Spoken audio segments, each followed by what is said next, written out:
네, 에듀윌 2026년 스포츠 지도사 콕 짚은 해설 특강 두 번째입니다. 이전 시간에 스포츠 심리학 개관해가지고 전체적으로 스포츠 심리학이 어떤 학문인지, 그리고 건강운동 심리학이랑 스포츠 심리 상담 분야 하면서 스포츠 심리학이 어떤 분야에, 특히 운동 분야에 어떻게 적용되고 있는지 좀 큰 틀에서 좀 살펴봤습니다. 이번 시간부터는 조금 더 구체적인 이론과 내용 중심으로 진행이 될 텐데요. 이론 내용 첫 번째로 인간 운동 행동의 이해 1과 2를 진행하겠습니다. 인간 운동 행동의 이해 안에는 운동 제어, 학습, 발달 관련된 내용들이 들어있고요. 쭉 여기서부터는 조금 외워야 할 내용들도 많고 이해하기 어려운 내용들도 좀 있을 것이고 내용 자체도 많기 때문에 이걸 다 일일이 하나하나 외워서 진행한다기보다는 좀 전체적으로 한번 들어보고 앞서 말씀드린 것처럼 이 기출문제 위주로 좀 풀어보면서 내가 잘 이해가 안 된 부분들을 한 번 더 와서 들어보는, 뒤로 돌려서 한번 들어보는 그런 느낌으로 진행을 하셔야 효율적일 것 같습니다. 이걸 하나하나 다 외워가기에는 쉽지는 않다는 점 먼저 숙지를 하시고 진행하면 되겠습니다. 먼저 인간 운동 행동의 이해에서 운동 제어 파트부터 진행을 하겠습니다. 운동 제어의 개념부터 보겠는데요. 여기 개념으로 보면 인간, 환경, 과제, 상호작용, 지금 키워드가 이렇게 있습니다. 복잡한 인간 행동의 원리를 동작, 지각, 인지적 측면에서 규명한다. 벌써 말이 어렵죠. 이 운동 제어 관점에서 보면 굉장히 방대한 내용들을 다루고 있습니다. 이걸 좀 쉽게 접근하고 설명하게 되면 일단 행동이 있고요. 인간 행동이 있고 이 행동이 왜 일어나는가, 그리고 이 행동이 어떻게 일어나는가에 대한 내용이 운동 제어 안에 들어있다고 생각하시면 되겠습니다. 이 안에는 신경계 계통의 내용도 포함이 되는데 제가 시험 문제라든지 아니면 이 교재 내용을 좀 훑어보니까 시험 문제나 교재 내용에는 신경계 계통 관련해서는 많이 출제는 되지도 않고 내용 자체가 좀 적더라고요. 그래서 아마 신경계 계통 쪽에는 잘 안 나오고 시험이나 이 내용 자체는 주로 개념 위주로 많이 설명이 되어 있습니다. 우리가 심리학 관련 내용인데 왜 인간 행동 관련된 내용이 진행이 되느냐 하는 의문이 될 수 있어요. 왜 우리가 행동을 스포츠 심리학에서 다루느냐 하는 걸 보면 인간의 행동이라 하면 인간의 움직임이 포함이 되고 이 움직임이 생성되는 과정, 그리고 이 움직임을 조절하는 과정, 개인이 되겠죠. 이 인간의 움직임이 생성되고 조절되는 과정과 관련된 이론들이 운동 제어에서 다루어진다라고 생각하면 되고요. 아까 처음에 말씀드렸던 것처럼 왜 그러면 이 스포츠 심리학에서 다루느냐, 이 인간 행동, 인간 움직임, 인간 생성, 움직임의 생성, 움직임의 조절 자체가 개인의 내적 활동에 의해서 생성된 결과이기 때문입니다. 이 행동으로 나타나고 우리는 발현된 행동을 토대로 인간 행동이 왜 일어났고 어떻게 일어났는지를 추측하는 것부터 시작해서 추후에 이 이론적인 개념이 발달하면서 실제로 추측했던 것들이 맞았는지 이걸 실험을 통해서 또 다시 확인하게 되는 그런 개념들이 운동 제어 안에 들어있겠습니다. 그러다 보니까 일단 인간 행동을 관찰했던 내용들을 정리한 이론도 있고 그 이론을 다시 정립시키거나 반박하거나 혹은 개념 발전시켜 나가는 이론들이 계속 파생적으로 발생하기 때문에 이론이 좀 많아요. 천천히 지켜보면 되겠습니다. 여기 심화 포인트부터 한번 볼게요. 심화 포인트에 운동 제어 3가지 요소라고 있는데 개인, 과제, 환경. 이게 운동 제어 안에서는 핵심입니다. 이 개인 운동 제어의 3가지 요소의 핵심 요소를 제시한 사람은 칼 뉴웰이라는 학자이고, 이 칼 뉴웰이라는 학자가 이 이후에도 계속 등장할 거예요. 그리고 칼 뉴웰이라는 학자는 여기 다이나믹 시스템 이론 안에 이론을 제시하고 또 안에 이 이론을 정립한 학자이기도 합니다. 그래서 이 운동 제어의 3가지 요소가 칼 뉴웰이 제시했고, 그 제시했던 칼 뉴웰은 다이나믹 시스템 이론에서 주로 연구가 진행되었다는 걸 보면 아마 다이나믹 시스템 이론이 좀 중요하게 받아들여지고 있다라고 생각하시면 되겠습니다. 운동 제어 안에서는요. 운동 제어의 문제 접근 방법으로 반사 이론, 정보 처리 이론, 다이나믹 시스템 이론, 생태학적 이론이 있고 이 이외에도 여러 이론들이 있는데 가장 주된 이론이 이 네 가지 이론이라고 생각하시면 되겠습니다. 여기 기출도 꽤 많이 되었고 좀 이 부분을 외우고 진행을 해야 됩니다. 그래서 쭉 한번 자세히 살펴보면 좋겠습니다. 반사 이론부터 보면 이게 가장 오래된 이론이기도 하고 가장 기초적인 이론이에요. 외부로부터 제시되는 자극에 의해서 운동 행동이 생성된다. 그러니까 자극이 발생하면 행동이 발생한다 하는 이론입니다. 움직임을 생성하는 과정보다는 움직임 그 결과 자체에 관심을 좀 두고요. 반사의 규변 구조는 수용, 전도, 효과인데 이런 내용보다는 일단 자극이 일어나면 행동이 바로 발현된다라고 생각하시면 되겠습니다. 이 이론 자체가 아주 처음에 이제 운동 제어에서 제시하는 초창기 이론이에요. 1900년대 초에 일어났던 이론이고 쉽게 이야기하면 누가 나를 향해서 주먹을 날려요. 내 얼굴을 향해서. 그런 주먹에 날라오는 자극이 있겠죠. 그러면 그 주먹을 보고 저는 행동을 취하면 어떻게 해요? 피해요.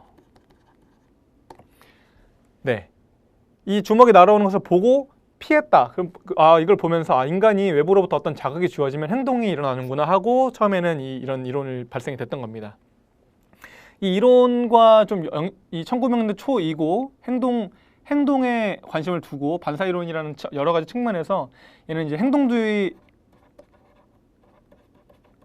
심리학과도 연동이 돼요. 행동주의 심리학이라고 하면 우리가 구체적으로 보면 스키너나 파블로프 같이 아주 유명한 실험들이 있죠. 스키너 예를 들어서 조건화 해가지고 종을 울리면서 먹이를 강아지한테 주고 이걸 반복하다 보면 나중에는 먹이가 없더라도 종만 울려도 강아지가 침을 흘리더라. 이런 류의 이제 실험들이 있었는데 파블로프의 실험들이 있었는데 이것들이 어떤 종이 울리는 자극과 음식이라는 자극, 먹이라는 자극 두 개를 연동해서 주면 특정한 자극에 의해서 행동이 생성된다 하는 이론입니다. 그래서 반사 이론은 행동주의 심리학과 연동이 된다라고 좀 이해를 하시면 조금 더 쉽게 넘어갈 수 있지 않을까 싶어요.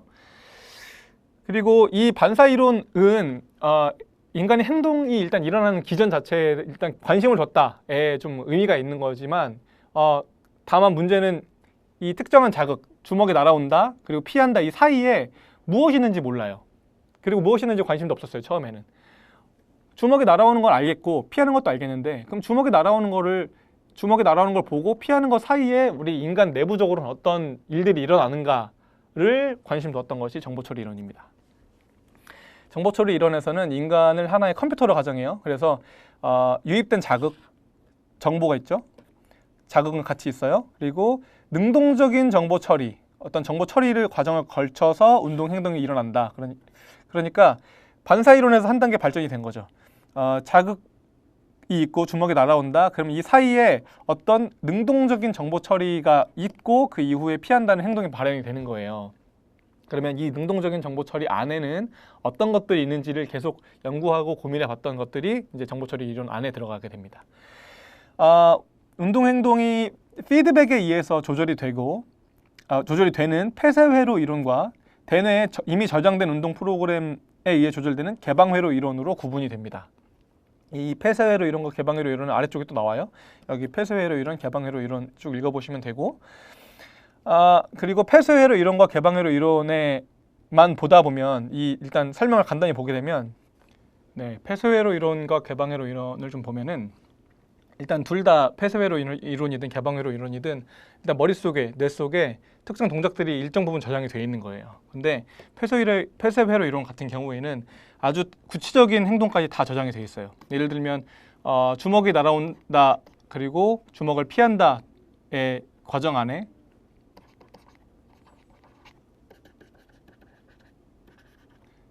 이 안에 이제 우리가 어떤 과정을 통해서 주먹을 피해 가는지를 설명하는 이론이 정보처리 이론이고, 정보처리 이론에서 등장하는 폐쇄회로 이론 같은 경우에는 주먹이 날아온다 피한다 사이에 내 머릿속 안에는 이미 왼쪽으로 피한다, 오른쪽으로 피한다, 아래로 피한다, 위로 피한다 뭐 등등등 해가지고 다양한 주먹을 피하는 동작들이 내 머릿속에 이미 저장이 되어 있는 거예요.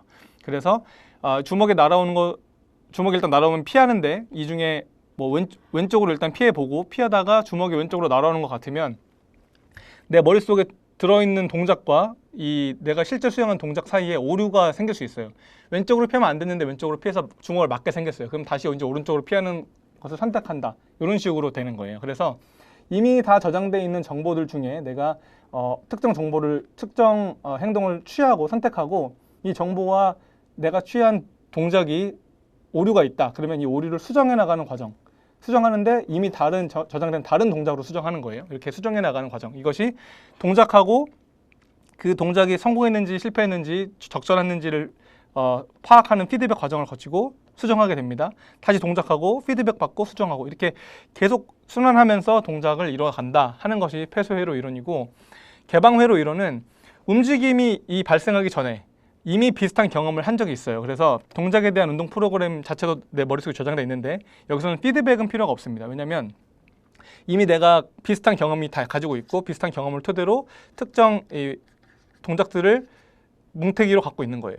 그래서 운동 능력이 떨어지면 바로 실행해요. 그래서 이 개방회로 이론에서는 이 운동이 조금 더 빨리 일어나는 동작들을 설명할 수 있어요. 예를 들면 우리가 자극이 있고 자극이 뇌로 들어와서요. 뇌에서 특정 처리를 처리한 다음에 반응을 해요. 이 자극이 뇌로 들어오는 과정을 구심이라고 하고, 뇌를 통해서 다시 반응으로 빠져나가는, 뇌에서 반응을 일으키는 과정을 원심이라고 하거든요. 구심이 없이도 출력되는 사례가 있어요. 그러니까 예를 들면 무조건 반사 같은 거 있죠. 무릎 반사 같은 이런 다양한, 혹은 아이들에게 아이들 갓 태어난 아기라도 손바닥에다가 손가락이나 쥐어줄 것을 얹어놓게 되면 아이들이 이 주먹 반사를 일으킵니다. 주먹을 쥐게 돼요.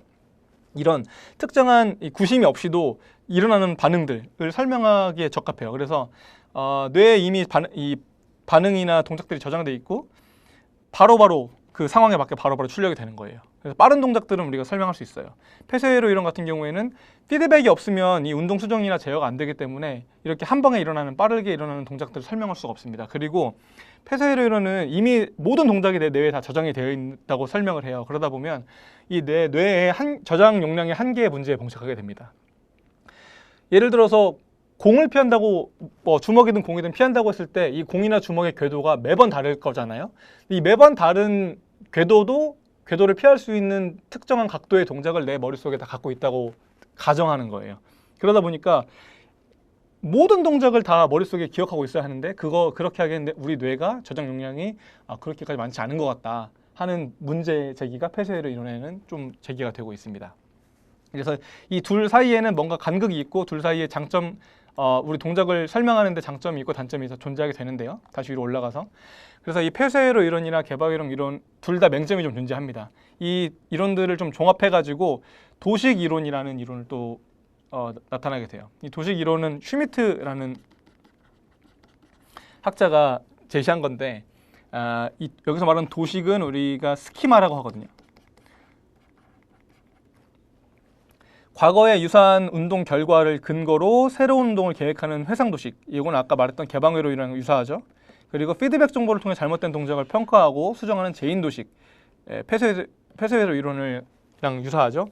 이 두 가지가 같이 존재한다. 그래서 우리가 빠른 움직임을 할 때는 개방회로 이론에 맞게 토대로 빠른 동작을 할 때는 우리가 이미 과거에 갖고 있던 경험을 토대로 갖고 있는 동작을 수행하고, 천천히 해도 되는 동작들은 외부 정보도 받아들이고 내 내부적인 피드백도 받아들이고 해서 그 각각의 피드백들을 통해서 뇌에서 천천히 연산하고 다시 동작을 수행한다 하는 재인도식과 관련된 내용들이 들어 있습니다. 어쨌든 큰 틀에서 보면 정보처리 이론은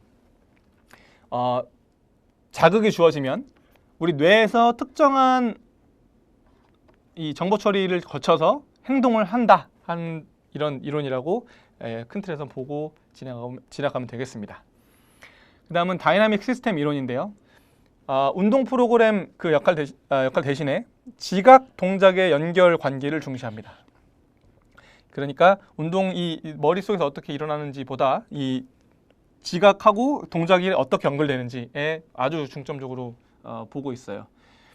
특히 이 지각과 동작 사이에 영향을 미칠 수 있는 요인들이 인간 자체, 그러니까 인간이 눈으로 본다, 혹은 귀로 듣는다, 혹은 피부로 느낀다 하는 다양한 감각들, 지각들이 실제 정보를 그대로 받아들이는 것이 아니기 때문에 사람마다 조금씩 오류도 있을 수 있고, 또는 뭐 사람마다의 차이도 있을 수 있고, 이런 다양한 차이가 있을 수 있어서 인간 그 자체에도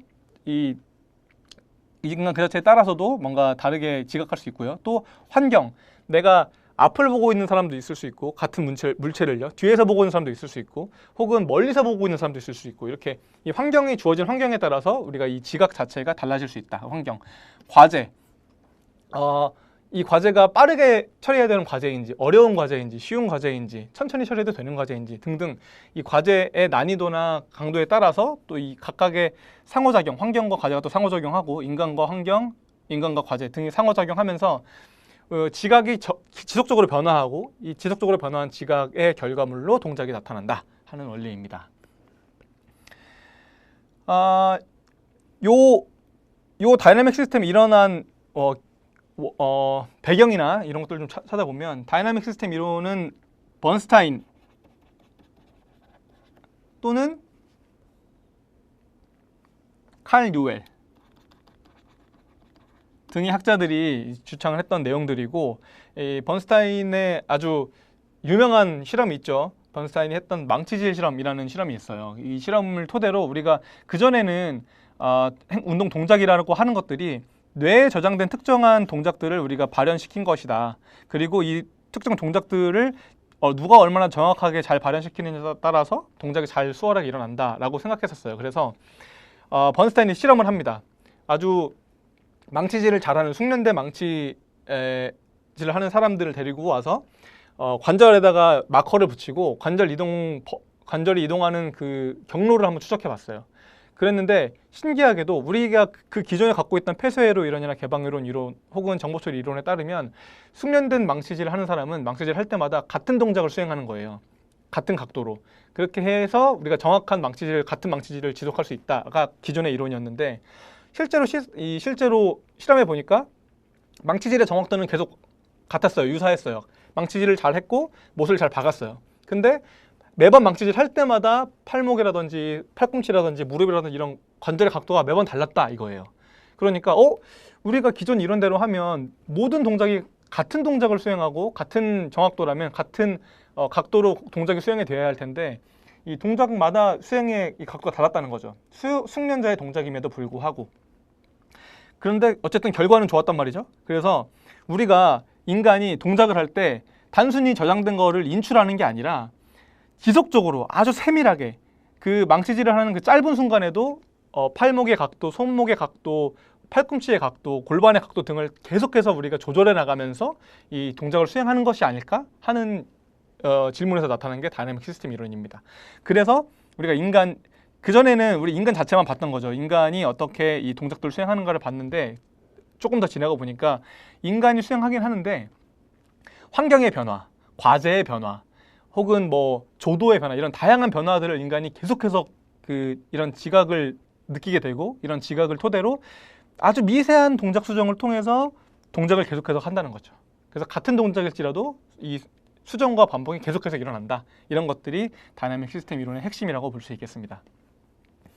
이 다이내믹 시스템 이론이 왜 가장 중요한 이론이 됐냐면, 정보처리 이론에서 설명하지 못하는 것들이 너무 많았던 거예요. 아까 말씀드렸던 것처럼 여기 망치질 실험의 그 행동들도 그렇고, 이 기본적으로 우리 여기 정보처리 이론의 근거는 우리 뇌가 어떤 동작을 기억하고 있는 거예요.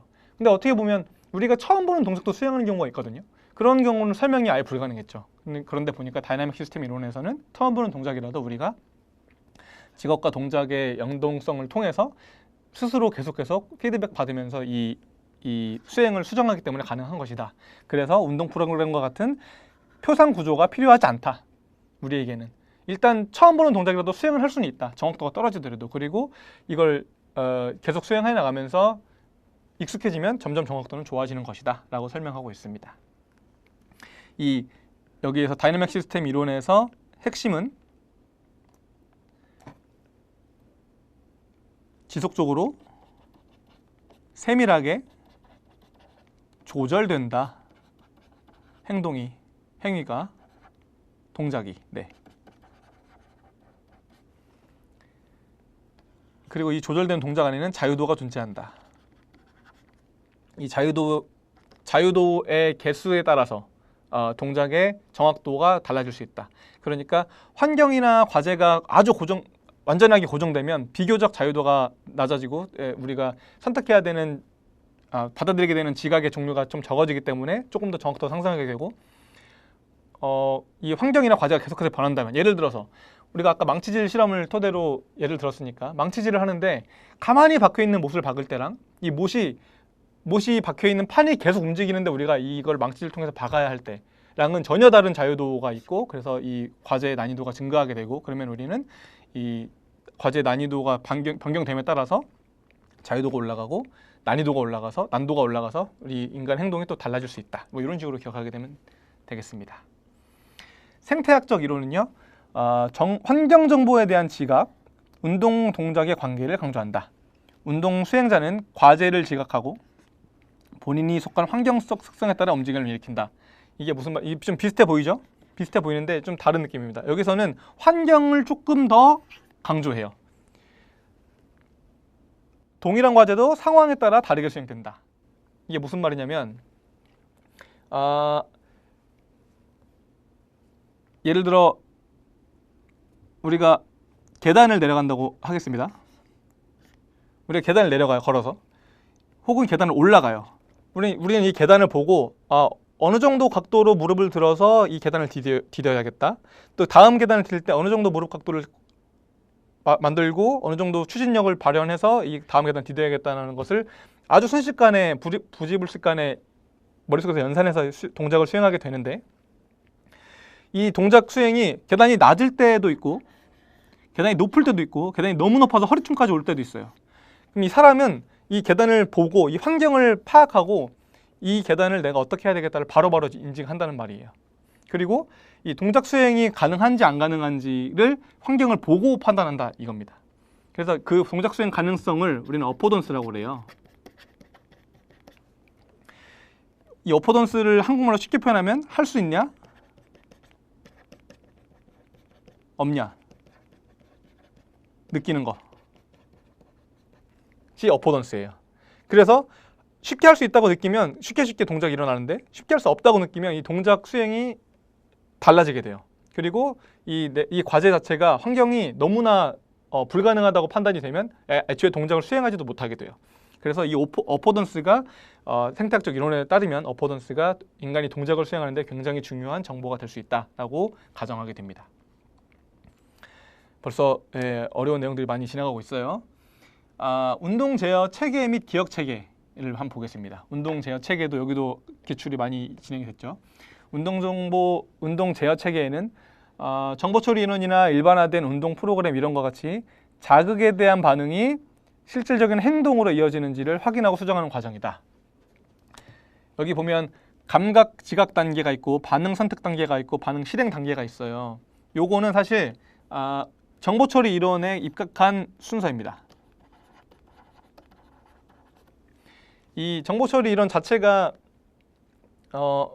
다이내믹 시스템 이론보다는 좀 이전에 나온 이론이긴 하지만, 정보 처리 이론이나 다이내믹 시스템 이론, 생태학적 이론, 이런 이론들이 서로 계속 상호작용하면서 다음 이론을 만들어내고 다음 정보들을 만들어내거든요. 어쨌든 감각 지각 단계와 반응 선택을 하는 단계, 반응을 실행하는 단계를 거치면서 우리가 실제로 행동이 일어난다라고 운동 제어 체계에서는 이야기를 합니다. 이걸 좀 그림으로 더 자세히 보면, 자극 정보가 우리에게 들어오고 우리가 이것을 감각하고 지각해요. 눈으로 보든 귀로 듣든 피부로 느끼든. 그래서 이게 뇌로 들어가게 됩니다. 뇌까지 가게 되겠죠. 그래서 뇌에서 연산작용을 통해서 반응을 하고 선택을 할 것을, 반응에 대한 선택을 하게 됩니다. 그리고 뇌에서 아까 말씀드렸던 것처럼 원심작용을 통해서 반응을 실행하게 돼요. 그리고 이 반응을 실행하는 것까지가 이제 아직 내 몸 안에서 일어났던 일이고, 반응을 실행한 이후에 뇌에서 반응을 실행하라고 신호를 보내면 그 신호가 뉴런을 타고 전기 신호가 쭉쭉쭉 이어져서 근육까지 이동하게 되면 그 근육의 수축 이완을 통해서 실제 반응이 일어나게 된다라고 보시면 되는데,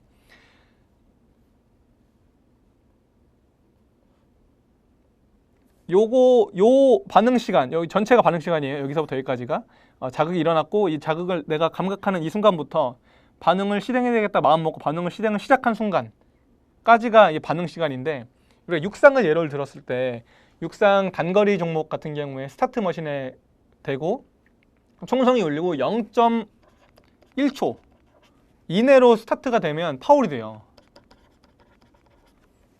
그러니까 시작 신호가 울리고 0.1초 이내로 우리가 반응해서 튀어나가면 파울이 되거든요. 왜 그러면 육상에서는 0.1초를 파울로 지정했느냐? 바로 이것이 인간의 반응 시간 한계라고 육상에서는 제시하고 있기 때문에 그래요.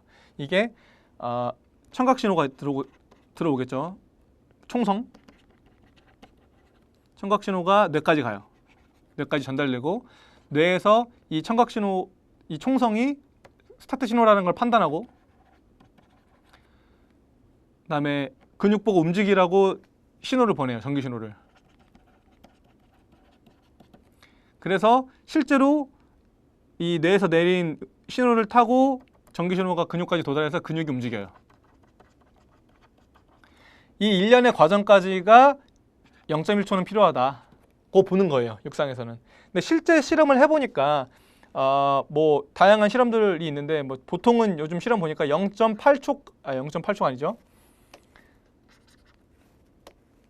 0.08초 정도가 더 적합하겠다 하는 실험들도 존재합니다. 근데 어쨌든 이 정확한 초가 몇 초인지가 중요한 게 아니라 이 정보 처리 과정과 정보 처리 반응 시간이 이런 스포츠에도 이렇게 적용이 되고 있더라라고 생각하시면 되고, 뭐 여담으로 말씀을 드리자면 우리가 시각 정보도 있고 청각 정보도 있어요.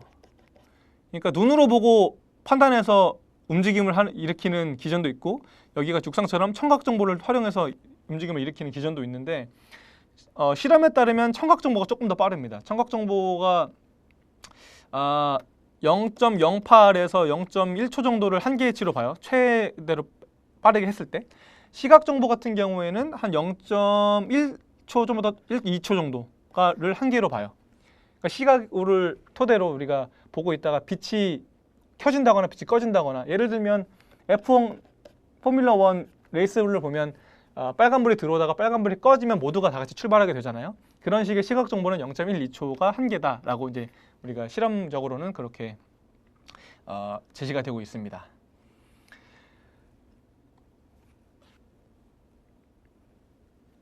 여기 보면 심리적 불응기, 이런 것들도 이제 우리가 스포츠에서 좀 활용해 볼 수가 있는데, 기출에도 나오죠. 심리적 불응기라 함은 여기 자극 정보가 있고 자극 정보 이후에 실제 반응이 일어나는 것까지 반응 시간이 있잖아요. 이 반응 시간이 일어나는 와중에 다른 자극이 들어오면 이 자극에 대해서는 우리가 반응할 수 없다, 이런 말이거든요. 이거를 조금 바꿔서 얘기하면, 우리가 실제로 아까 말씀드렸던 것처럼 시각 정보가 들어오고 이 시각 정보를 토대로 내 움직임을 일으키기까지 0.1초 정도가 걸린다고 쳤을 때, 예를 들면 공격수가 축구에서 공격수가 공을 가지고 공격해요. 그리고 수비수가 이제 수비를 해야 돼요. 공격수가 왼쪽으로 가는 척 하다가 오른쪽으로 방향을 틀어요. 그러면 수비수 입장에서는 공격수가 왼쪽으로 간다는 자극 정보가 왔고 시각 정보가 왔죠. 그래서 수비수 입장에서는 이 공격수의 방향을 막기 위해서 왼쪽으로 반응을 해요. 그리고 이 수비수가 반응하는 이 과정 안에서 공격수가 한 번 더 페인팅을 줘서 오른쪽으로 방향을 틀어요. 그러면 이 수비수 입장에서는 이 공격수가 왼쪽 가는 척하다 오른쪽 가게 되면 이 사이에 0.1초 안에 이 일이 일어나면 여기에 반응을 못한다 이거죠. 근데 이게 이 페인트 동작이 너무 빨라서 내가 왼쪽으로 가는 척하고 오른쪽으로 돌아가는 이 시간이 0.1초보다 짧으면, 그러니까 이 수비수 선수가 반응을 미처 하기도 전에 페인팅을 넣으면 이 페인팅은 효과가 없다. 왜냐하면 이 수비수 입장에서는 반응하기도 전에 이미 다른 자극을 주니까 이 자극을 다시 따라갈 수 있게 되더라. 이렇게 이해하시면 되겠습니다. 그래서 심리적 불응기라 함은, 여기 나오죠. 첫 번째 반응을 수행하고 있을 때 또 다른 자극을 제시했을 때 두 번째 자극에 대한 반응 시간이 느려진다. 혹은 반응하지 못한다. 첫 번째 자극이랑 두 번째 자극을 하나로 자극으로 간주하는 경우, 그러니까 이거를 이 페인팅 동작을 하나로 간주하는 경우, 그러니까 너무 빠른 경우에는 이거를 하나의 자극으로 간주하게 된다. 이 수비수 입장에서는 그것을 우리는 집단화라고 합니다. 집단화에 따라서 너무 빠른 페인팅은 효과가 없다. 적당한 속도가 필요하다. 뭐 어느 정도 최소한 0.1초보다는 느려야 한다. 보통 0.1에서 1초 사이에 이 동작을 변경하게 되면 이 수비수 입장에서는 굉장히 큰 혼선을 느낄 수 있다라고 생각하시면 되겠습니다. 반응 시간 유형이 있는데요. 여기 보면 단순 반응 시간이 있고 선택 반응 시간이 있고 변별 반응 시간이 있어요. 이게 어떤 걸 의미하냐? 단순 반응 시간은 자극 온다? 그러면 무조건 반응이에요. 예를 들면 아까 F1에서 불이 꺼지면 무조건 출발이에요. 이게 단순 반응 시간입니다. 선택 반응 시간은 여러 개의 자극이 있는데 이 중에 내가 원하는 자극에만 반응하게 되는 거예요. 야구에서 타자가 투수의 직구를 노리고 있어요. 그래서 직구를 치려고 계속 노리고 있는데 투수는 커브볼도 던질 수 있고 다양한 뭐 투심 페스티벌 여러 가지 구실들 던질 수 있는데 타자는 오로지 포심 페스티벌만 노리고 있는 거예요. 그러면 다른 공에는 반응하지 않다가 포심 페스티벌이 날라오면 그때 반응해서 이 공을 배트를 휘두르는 동작을 하게 된다. 이런 것들을 선택 반응 시간이라고 해요. 변별 반응 시간은 여러 가지 동작이 있고 여러 가지 자극이 있고 이 각각 자극에 대해서 각각 다른 동작으로 반응해요. 이런 거를 이제 변별 반응 시간이라고 하는데 단순 반응 시간에서 변별 반응 시간으로 갈수록 반응하는 데 시간이 오래 걸립니다. 자극이 일어나자마자 바로 반응하는 것은 아까 이런 정도예요. 청각에서는 0.08초, 시각으로 0.12초 정도가 단순 반응 시간의 최대 한계인데 선택 반응 시간은 선택지가 있기 때문에 내가 반응해야 될지 말아야 될지를 선택해야 되잖아요. 그 선택하는 과정에서 반응 시간이 지연되게 된다. 그리고 변별 반응 시간 같은 경우는 단순히 선택하는 것이 아니라 선택한 이후에 또 어떤 반응을 실행해야 될지 다시 한 번 더 연산하는 과정이 필요해요. 그래서 선택하고 반응하고 이 실행하는 과정에 한 번 더 왔다 갔다 하는 시간이 필요하다. 그래서 반응 시간이 더 지연된다. 반응 시간은 단순 반응에서 변별 반응으로 갈수록 시간이 더 지연된다. 라고 이해하시면 되겠습니다.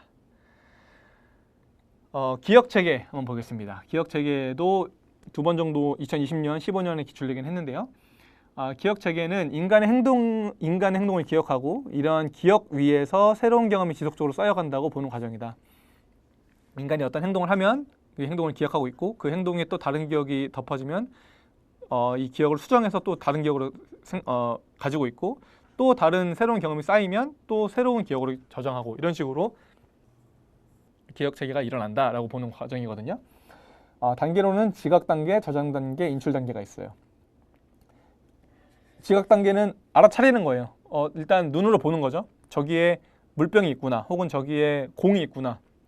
알아차리는 단계고, 저장 단계는 저기에 물병이 있다는 걸 내가 기억해야 되는구나를 선택해서 저장을 하는 단계고, 인출 단계는 내가 물병이 있던 거를 집어야지 라고 손을 뻗을 때 눈을 감고도 어디로 손을 뻗어야 할지 알거든요. 그것이 내 머릿속에 저장이 돼 있기 때문에 대략적인 위치가. 그래서 그렇게 저장했던 기억을 회상해서 인출하는 단계, 이렇게 생각하시면 되겠습니다.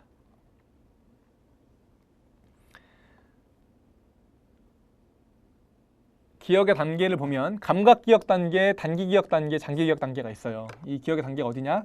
여기 저장 단계를 말하는 거예요. 저장 단계에서 감각기억 단계, 단기기억 단계, 장기기억 단계가 있는데, 이거 뭐 우리가 흔히 들어봤던 얘기들이죠. 감각기억 단계는 그냥 그것을 인지하는 거예요. 인지 수준.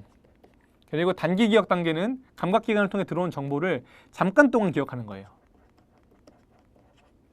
그리고 장기기억 단계는 우리가 의식적으로 잠깐 동안 기억된 기억을 우리 뇌 속에 길게 가져갈 수 있도록 장기기억으로 넘기는 단계가 진행이 되게 되겠습니다. 단기기억 같은 경우에는 짧으면 수초, 뭐 길어도 수분, 아주 길어도 날아가게 되고, 장기기억 같은 경우에는 뭐 평생 동안 그 기억이 유지되는 경우도 있고, 이 장기기억 같은 경우는 계속해서 뇌에 남아있게 됩니다. 이 단기기억에서 장기기억으로 넘어가게 될 때는 보통은 부호화 과정을 통해서 우리가 장기기억으로 넘기게 됩니다. 명제적 기억과 절차적 기억이라는 것이 있어요. 요것도 우리가 기출은 자주 나오진 않지만 재밌는 내용이니까 한번 보고 가겠습니다. 명제적 기억은 무엇에 해당하는 거예요. 무엇을 해야 되는지에 대한 정보를 포함하는 내용들이고, 절차적 기억은 어떻게에 대한 내용이에요. 그래서 여기에는 우리는 이거를 아는 것이라고 하고, 이걸 할 수 있는 것, 요걸 우리가 구분해서 생각해야 돼요. 명제적 기억은 아는 거거든요. 명제적으로. 그래서 경기 규칙이라든지 어떤 특성이라든지 전술이라든지 이런 것들을 우리 명제적 기억이라고 하고, 절차적 기억 안에는 실제로 우리가 수행하는 거예요. 거기 안에는 의식적으로 의식하지 못하면서 수행하는 것들도 있어요. 운전을 아주 숙련하게 하는 사람들 보고 운전을 어떻게 그렇게 잘해? 라고 물어봤을 때 보통 이 절차적 기억을 명제적 기억으로 되돌리기가 쉽지 않습니다. 운전을 어떻게 그렇게 잘해? 라고 물어보면 그냥 엑셀레이터 밟고 뭐 이렇게 하면 돼 라고 하는데, 오히려 초보자일수록 명제적 기억이 더 선명하고 숙련자일수록 절차적 기억이 선명해요.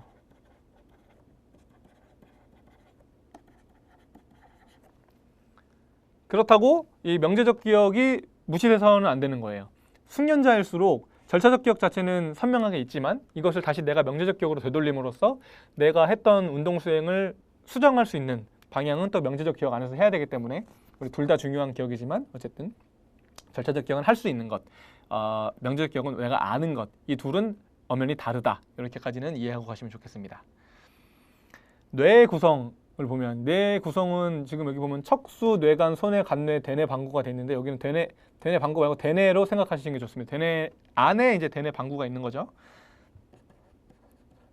대뇌에 대뇌 방구는 이제 우리가 좌뇌 우뇌 할 때 그 대뇌 방구라고 얘기하는 거거든요. 대뇌에 대뇌 피질이 있고 겉질이라고도 하고요. 기저액도 있고 백질도 있고요.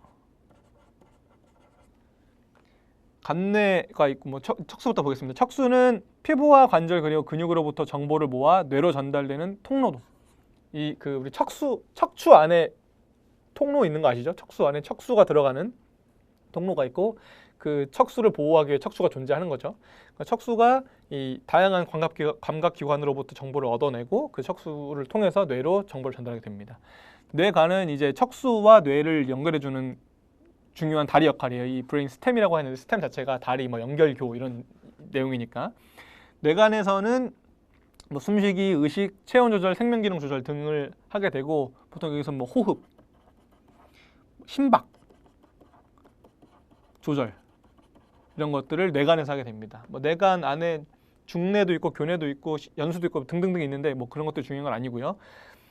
그리고 소뇌, 셀레브레럼 있는데 동작의 오차 감지. 그러니까 소뇌에서 동작을 하고 자세 조절을 해요. 소뇌가 어디 있냐면 뒤통수 쪽에 있어요. 그 뒤통수 목과 두개골을 연결하는 약간 말랑말랑한 곳, 그 근처 어디에 소뇌가 위치하는데, 이 소뇌와 뇌간이 이렇게 연결되어 있거든요. 그리고 여기 말씀드렸던 것처럼 뇌간에서 이런 우리가 생명을 유지하기 위한 일들을 담당을 하고, 소뇌에서 균형 유지나 사지 협응 이런 것들 담당하게 돼서, 우리가 격투기를 보면 복싱이든 모든 격투기가 후두부 가격은 금지되어 있어요. 왜 그러냐면 후두부는 일단 두개골로 보호를 받지 못하는 부위이기도 하고, 뇌간과 소뇌가 거기에 위치해요. 후두부를 잘못 가격하게 되면 일단 뒤통수 세게 맞으면 눈앞이 번쩍하잖아요. 그 소뇌 그쪽에 이제 시신경도 다 몰려 있어서 그렇거든요. 그래서 소뇌나 뇌간이 다치게 되면 우리가 생명을 유지할 수 있는 능력을 잃어버리는 경우가 생겨요.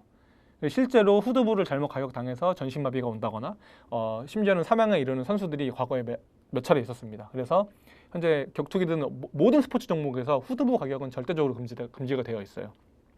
뇌관과 소뇌가 거기 위치해서 그렇다라고 생각하시면 되고, 간뇌에는 시상과 시상하부, 시상상부 등등등이 있는데, 여기서는 감각, 항상성 이런 것들을 여기에서 자율신경계 이런 것들을 여기에서 이제 제어를 하게 되게 되어 있습니다. 뭐 이렇게 뇌 구성 이렇게 있다가 쭉 보시면 되는데 이게 기출로 잘 나오진 않지만 우리가 그냥 이 상식 수준에서 한번 짚고 넘어가 봤습니다. 운동 프로그램의 개념 및 특성 넘어가 보겠습니다. 운동 프로그램의 개념.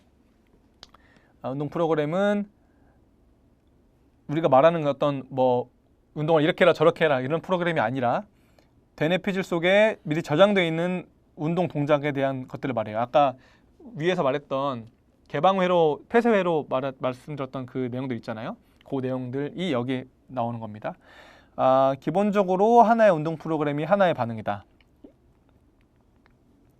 그리고 위계에 따라서 하위 중추로 전달돼서 움직임이 실행된다.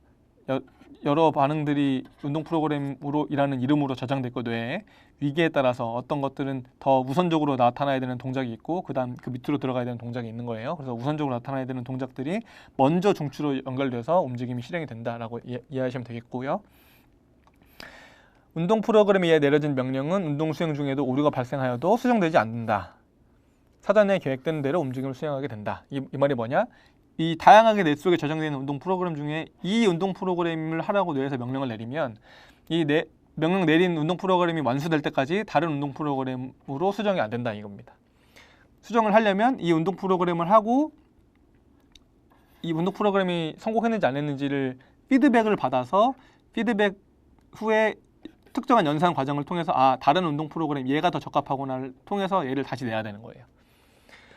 그리고 연습에 따른 운동 기술 수행의 질적인 변화에 대해서 동작을 계획하는 프로그램 자체가 변하는 것으로 설명하게 된다라고 되어 있습니다.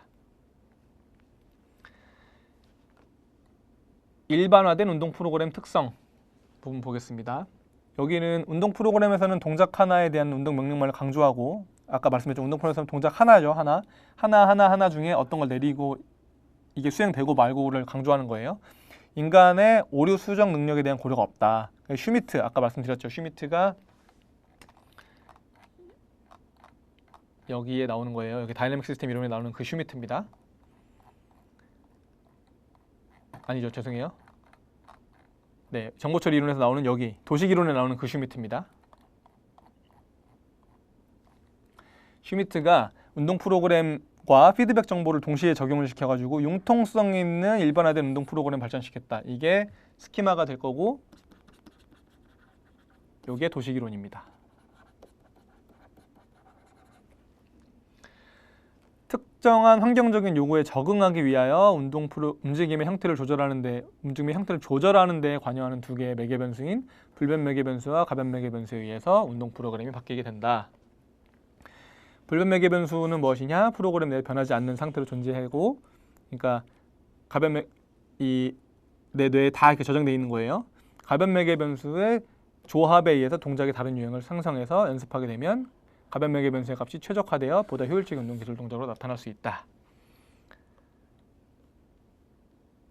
그리고 여기가 중요합니다. 수많은 동작에 대한 각각의 도식을 모두 저장할 만큼의 인간의 기억 용량이 무한한지에 대한 물음. 이전에 경험이 없는 동작에 대해서는 도식이 어떻게 형성되는지에 대한 물음에 대해 해답을 제시하지 못한 한계가 있다.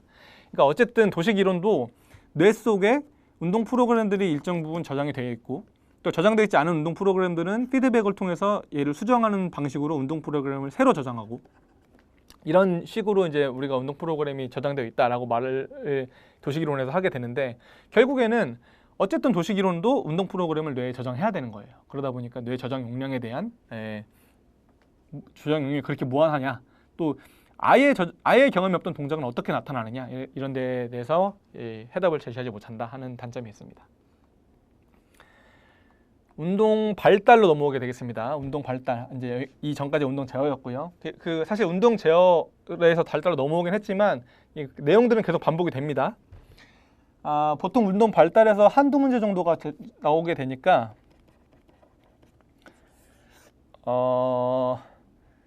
특히 여기 발달의 의미 여기에서 많이 나오게 되니까 이 정도를 좀 중점적으로 보시면 될 것 같아요. 운동 발달의 의미를 보겠습니다. 운동 행동의 시간적 흐름, 이게 중요해요. 즉 연령에 따라서 계열적이고 연속적으로 변화하는 과정이다. 운동은 어떤 특정한 루트를 따라서 운동 행동이 변화한다. 우리 이것을 성장이라고 합니다. 기능적 분화와 복합화, 통합화를 통해 환경에 잘 적응하는 과정으로 하나의 상태에서 다른 형태로 변화한다. 변화를 어쨌든 변화하게 되는 거죠. 특정하게 성장하는 것도 있고 변화하게 되면서 이걸 우리는 성숙이라고 합니다. 성장과 성숙을 설명하는, 그러니까 운동의 측면에 있어서 운동의 성장과 성숙을 설명하는 이론이 운동 발달이다 라고 보시면 됩니다.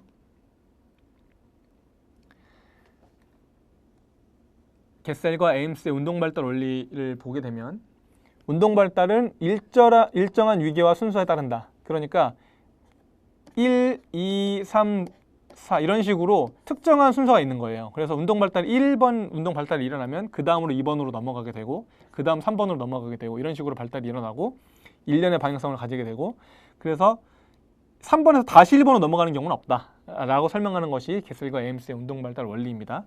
머리에서 발 방향으로 발달하게 된다. 그리고 중앙에서 말초로 발달하게 된다. 이것은 동물을 포함해서 인간의 공통적인 특성이더라.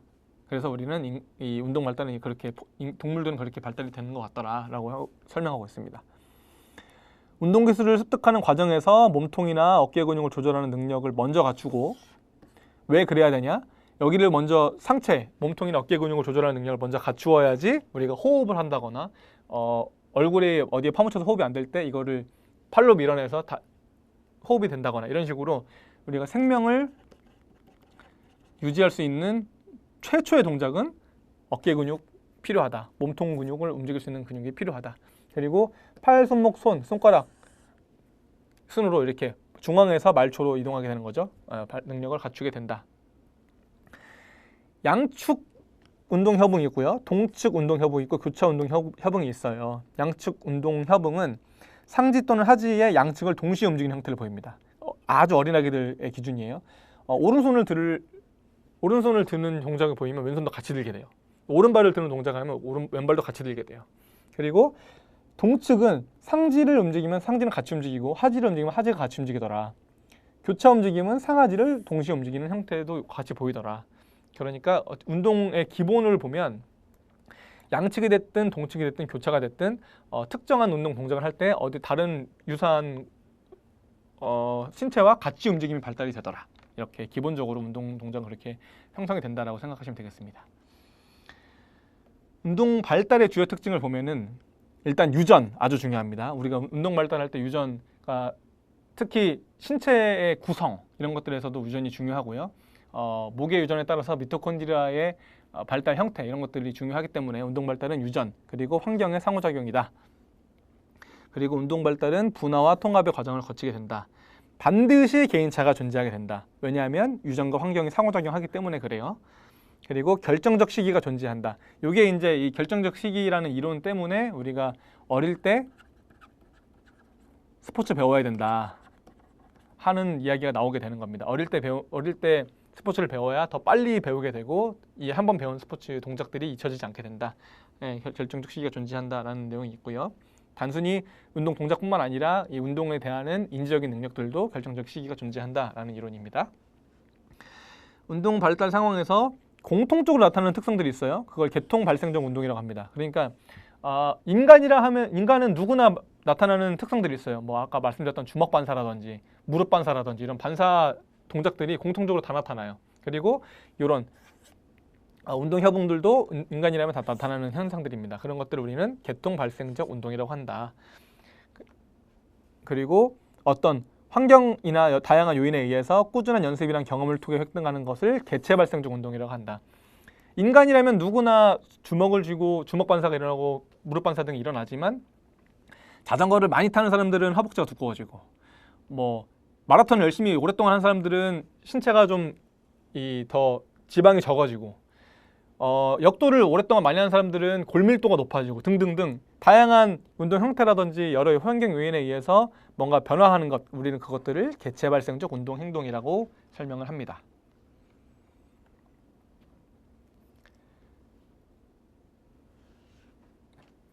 운동 발달의 시기적 특성이 있는데요. 태아기부터 성인기에 거치면서 운동 발달의 시기적 특성이 일어나게 되고 뭐 이거는 사실 나누기 나름이에요. 뭐 그런데 보통 태아기를 0에서 1세라고 보고요. 영아기를 1에서 2세라고 봅니다. 유아기를 2에서 6세 정도로 보고 아동기를 6에서 12세 정도로 봅니다. 청소년기를 12에서 18세 정도로 보고 성인기는 세 군데로 보통 나누어서 보게 돼요.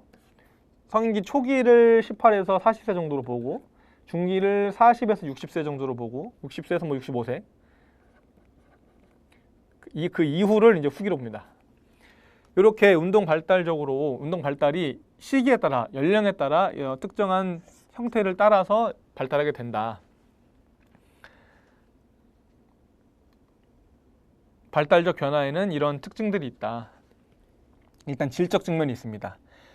동작의 질적 변화가 반드시 소만됩니다. 그리고 계열적 변화는 순차적인 특성이 있습니다. 계열적 변화에서는 순차적인 특성이 있어요. 그래서 아까 말씀드렸던 것처럼 중심에서부터 말초 방향으로, 그리고 간단한 운동 동작부터 아주 구체적인 운동 동작로 이렇게 계열적으로 운동 동작이 변화하게 된다.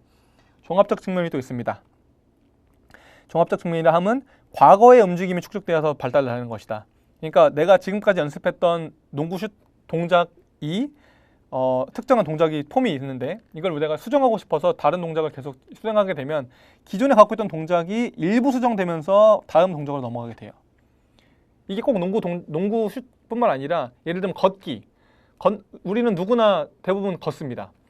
걷기를 다 하는데 걷는 동작은 사람마다 달라요. 왜냐하면 맨 처음에 걷기를 어떻게 배웠는가, 또 걷기 보행기에서 배웠는지 아니면 달리기부터 배웠는지 어떤 형태로든 사람마다 다른 최초의 걷기 방법이 있었고 그 최초의 걷기 방법으로부터 계속 누적되어 가면서 이 동작들이 변화해 왔기 때문에 사람마다 걷는 동작이나 모양이 다 다른 거예요. 그런 식으로 종합적 측면이 있다라고 보시면 되고요. 방향적 측면이 있습니다. 발달에는 궁극적인 목적이 있다라고 가정을 합니다. 진보되거나 퇴보될 수가 있어요.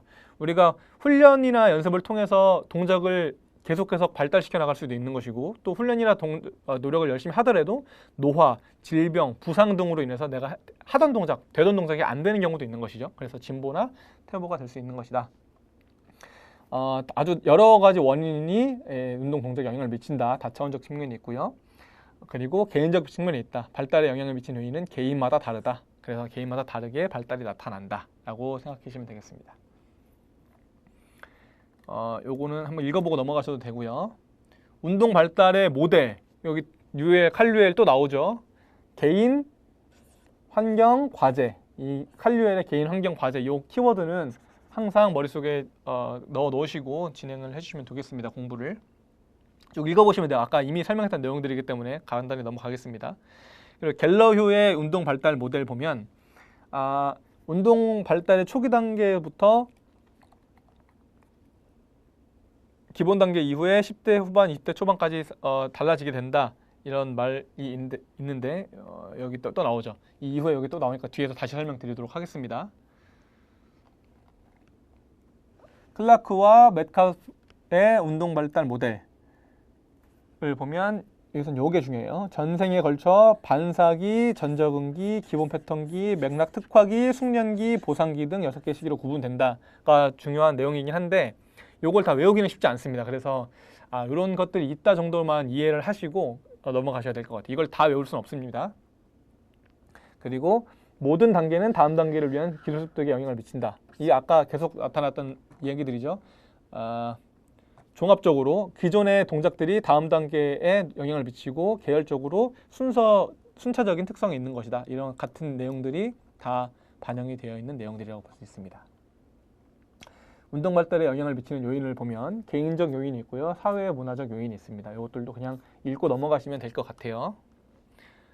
여기 갤러위가 제시한 운동 발달 단계가 한 번 더 나오죠. 여기서 설명을 드리다 보면 일단 태어나서 초기에는 출생 후 1년 이내에는 반사적 움직임 단계예요. 그러니까 아기들을 보면 말씀드렸던 것처럼 뭐 주먹 반사가라든지 이런 것들이 반사적으로 나타나게 되고, 이 움직임이 아기가 뭐 의식적으로 내가 주먹을 쥐어야지 이렇게 나타나는 게 아니라 그냥 내 DNA에 내재되어 있는 움직임들이 반사적으로 나타난다. 그래서 반사적 움직임 단계가 있는 것이고, 그 이후에 조금 더 성장하게 나가면서 기초적 움직임 단계를 하게 됩니다.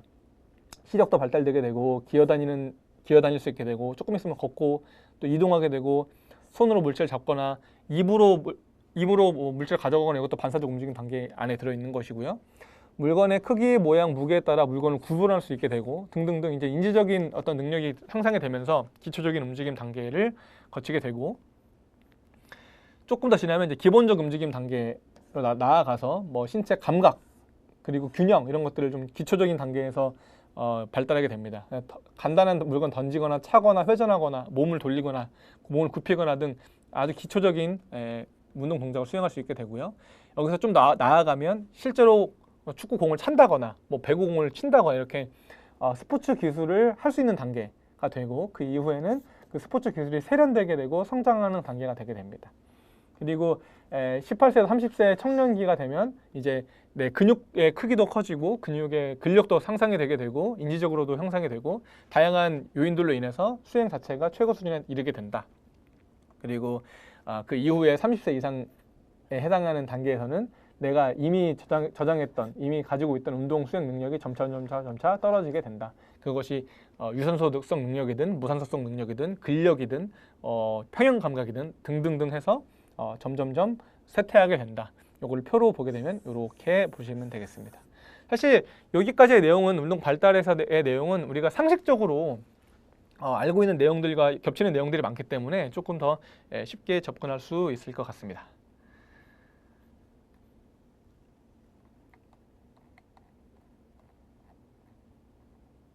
말씀드렸던 것처럼 기출문제는 꼭 한번 풀고 넘어가시면 좋을 것 같고요.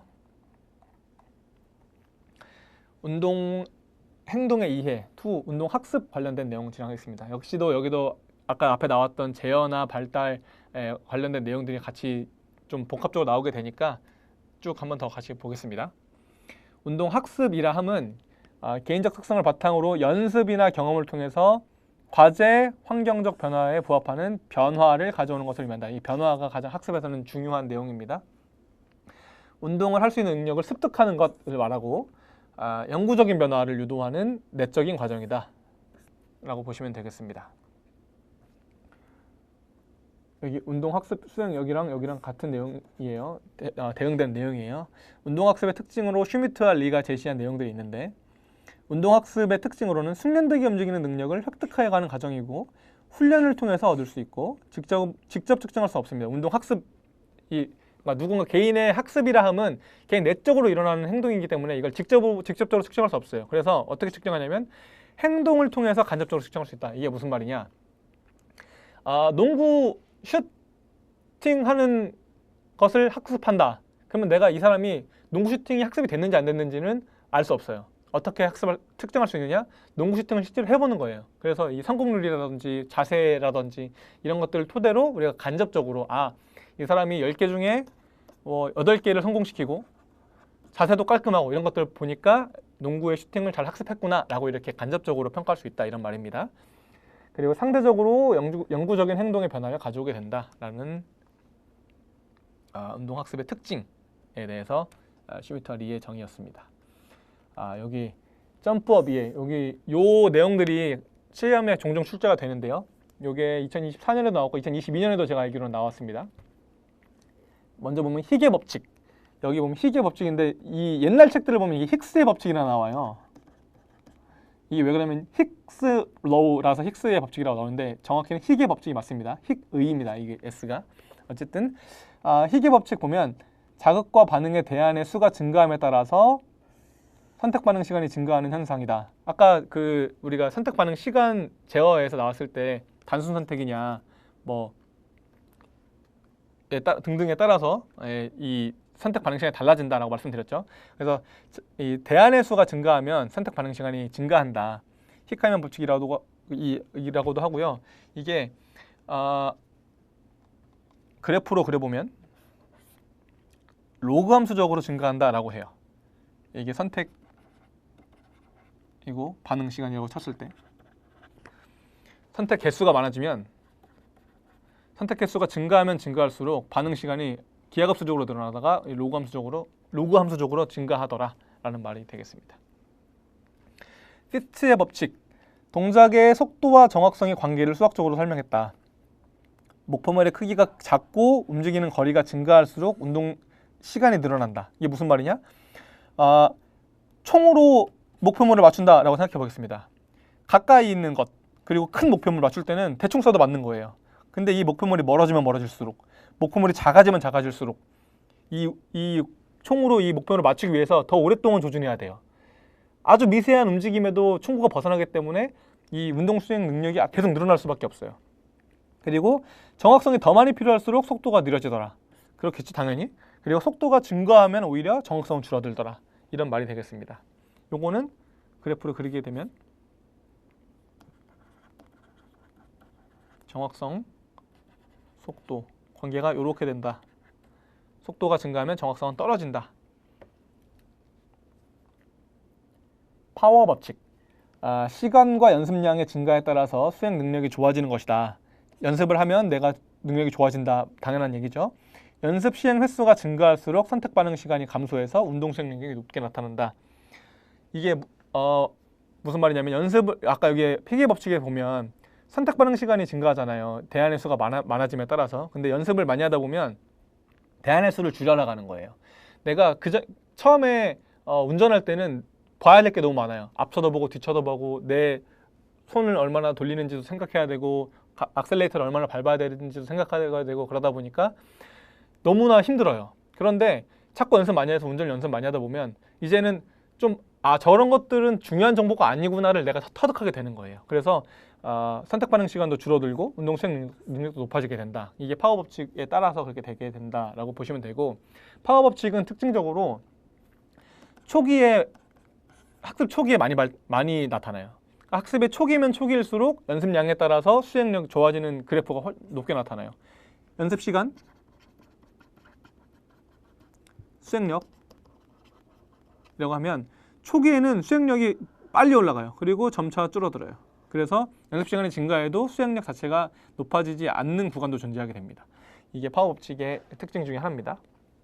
임펄스 가변성 이론이다. 임펄스라 하면 단위 시간에 작용한 힘의 양이에요. 그리고 힘의 양은 근육 수축에 의해서 생성된 힘이 사지를 움직이는 데 사용한 양이 되겠습니다. 임펄스가 증가한다라는 말은 특정한 시간 동안 힘을 더 많이 썼던가,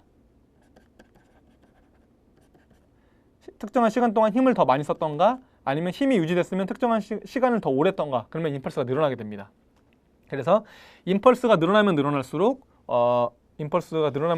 움직임이 정확성이 떨어진다.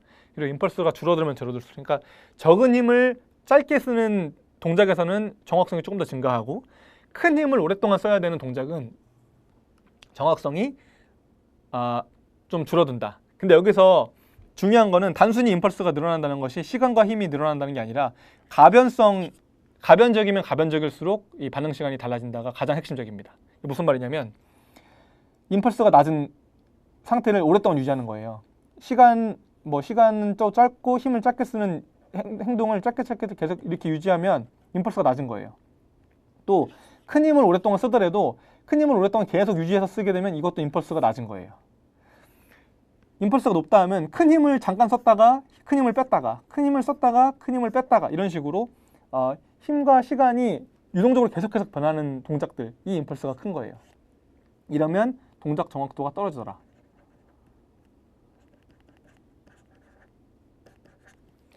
이거를 웨이트 트레이닝으로 예를 한번 들어보겠습니다. 우리가 스쿼트 동작을 한다고 쳤을 때 양발을 땅에 잘 붙여놓고 무거운 무게를 쥐고 스쿼트 동작을 수행을 해요. 그러면 아주 큰 힘을 동원해야 되고 무게가 늘어나면 늘어날수록, 하지만 우리 몸은 최대한 움직임을 줄여서 동작을 수행하려고 합니다. 그래서 5개 정도 수행할 수 있는 무게로 스쿼트를 하다 보면 동작이 아주 큰 힘을 들임에도 불구하고 우리는 동작을 잘 수행해내고 안전하게 동작을 수행할 수 있어요. 근데 그 같은 무게를 가지고 런지 스쿼트를 한다고 생각해 보세요. 런지 스쿼트 같은 무게를 가지고 수행하면 수행이 안 되죠. 왜냐하면 이 임펄스가 커지기 때문이에요. 힘 자체는 똑같지만 힘을 쓰는 시간이 달라요. 스쿼트는 동작을 천천히 수행함으로써 이 시간을 늘려가지고, 그리고 임펄스의 가변성 자체를 줄인다고 생각하면, 런지 스쿼트는 서 있는 상태에서 힘 줄어든 상태죠. 서 있는 상태에서 그 다음에 발을 앞으로 뻗는 순간 가해진 힘이 아주 커지게 돼요. 그러면서 큰 힘을 썼다가 다시 돌아오면서 힘이 점점점 줄어들어서 이렇게 힘이 써지고 줄어들고 써지고 줄어들고의 동작이 반복이 되게 되는 거죠. 이러다 보면 이 임펄스의 크기가 커진다. 그래서 동작의 무릎 각도라든지 발목의 각도라든지 이런 것들이 불안정하게 되고 우리는 그것을 보고 동작의 정확성이 떨어지게 된다라고 판단하게 됩니다. 그래서 임펄스 가변성 이론은 이 임펄스가 일정하게 유지되는 것이 동작 수행 능력의 아주 중요한 이론이다. 그래서 우리가 동작을 할 때 힘을 빼고 해야 된다. 힘을 빼야 운동을 잘할 수 있다라고 표현하는 것이 힘이 자꾸 들어가면 들어갈수록 임펄스 가변성이 늘어나기 때문에 그렇게 되는 것입니다. 운동학습의 과정을 보게 되면 학습의 과정은 움직임의 역동성에 대한 자각을 하게 됩니다. 학습은 운동 수행에 대한 자각에서부터 시작이 됩니다. 내가 수행자가 해야 할 학습을 미리 경험하는 것, 머릿속으로 경험하는 거예요. 학습 과정의 전체를 미리 학습한 후에 수행해야 할 기술 특성에 대한 정보를 얻습니다. 그 다음에 움직임 구성 수준을 결정하게 돼요. 그러니까 근력을 내가 얼마나 써야 되는지, 근육과 관절을 연결을 어떻게 해야 되는지, 내가 운동을 수행하는 공간을 어떻게 확보를 해야 되는지, 동작 수준은 어떻게 해야 되는지 등등등 해서 수행자가 움직임 구성을 머릿속으로 구성해 보는 겁니다. 그리고 실제로 움직임을 해보는 거예요. 실제로 움직임을 해보고 움직임에 오류가 있다면 오류를 수정하고 또 이런 과정들을 계속해서 거치면서 자동화와 안정성을 습득하게 되게 됩니다.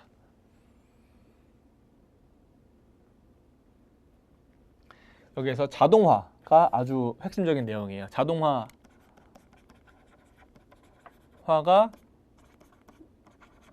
운동 수행 능력이 좋아졌다라는 지표이기도 합니다.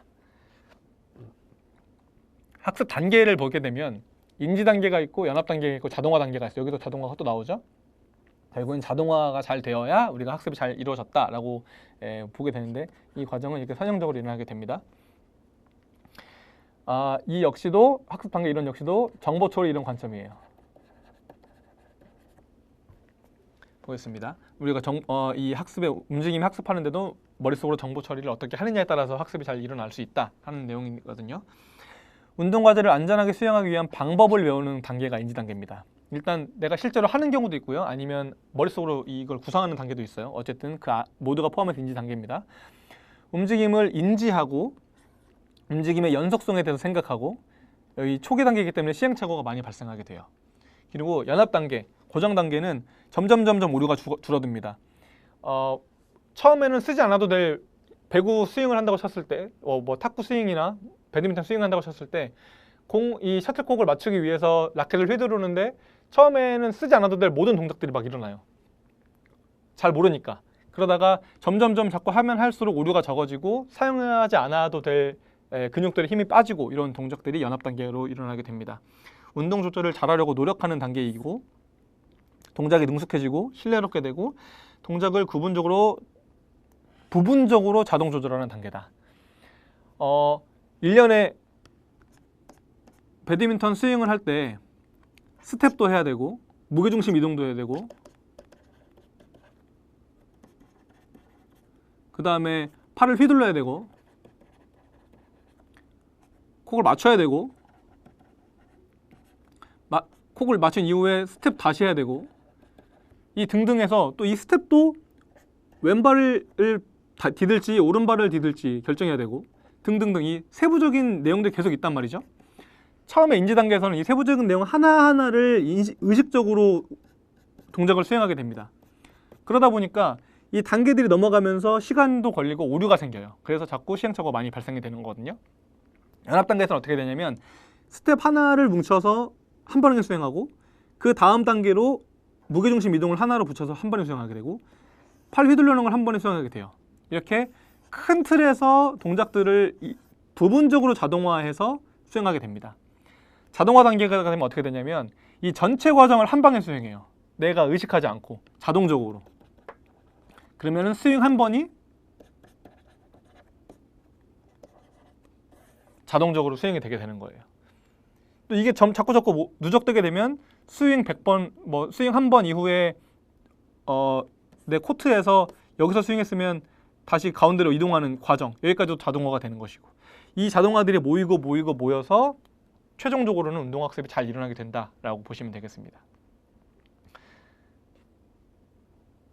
번스타인의 학습 단계 이론도 아까 말씀드렸던 것처럼 번스타인의 학습 단계에서는 자유도가 굉장히 중요한 키워드 중에 하나입니다.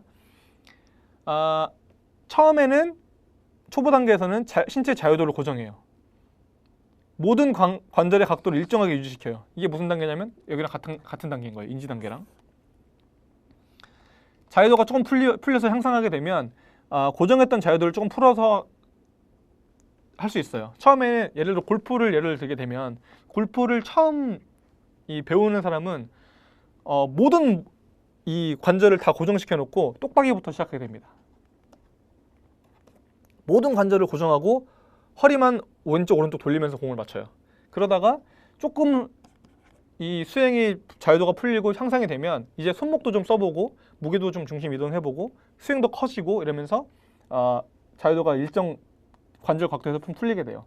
그리고 이 숙련 단계가 되면 내가 머릿속으로 인식해서 하나하나 하는 게 아니라 그냥 공 놓고 자연스럽게 스윙 휘둘러서 공을 맞추게 되는 단계까지 되게 됩니다. 그리고 이 이후에 숙련 단계가 어떤 단계가 이루어지냐면 되는 것과 안 되는 것을 파악하게 돼요.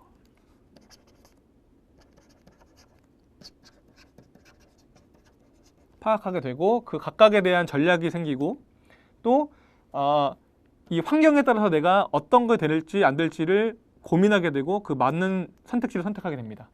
여기서는 골프를 배울 때 동작만 해요.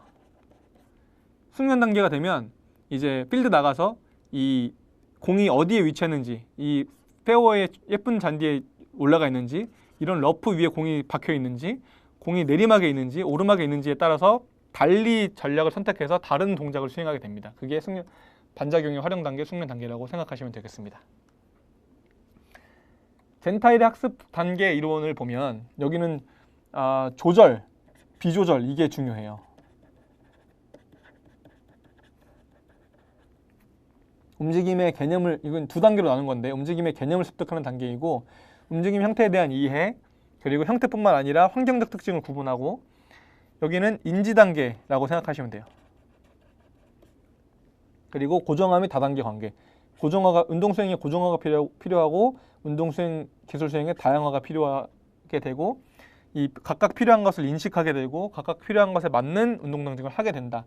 여기는 아까 앞서 말했던 폐쇄 기술에 필요하고 여기는 개방 기술에 필요하게 됩니다.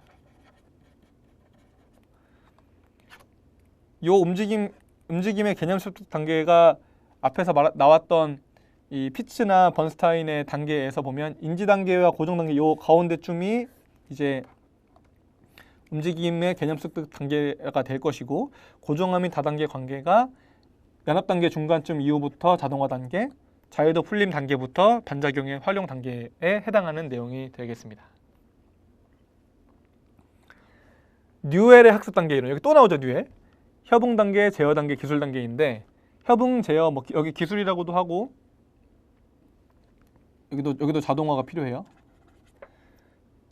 기본적인 협응 동작을 형성하는 단계가 있고 이 기본적인 협응 단계 이후에 다양한 변화에 따라서 협응 단계를 변화하는 제어 단계가 있고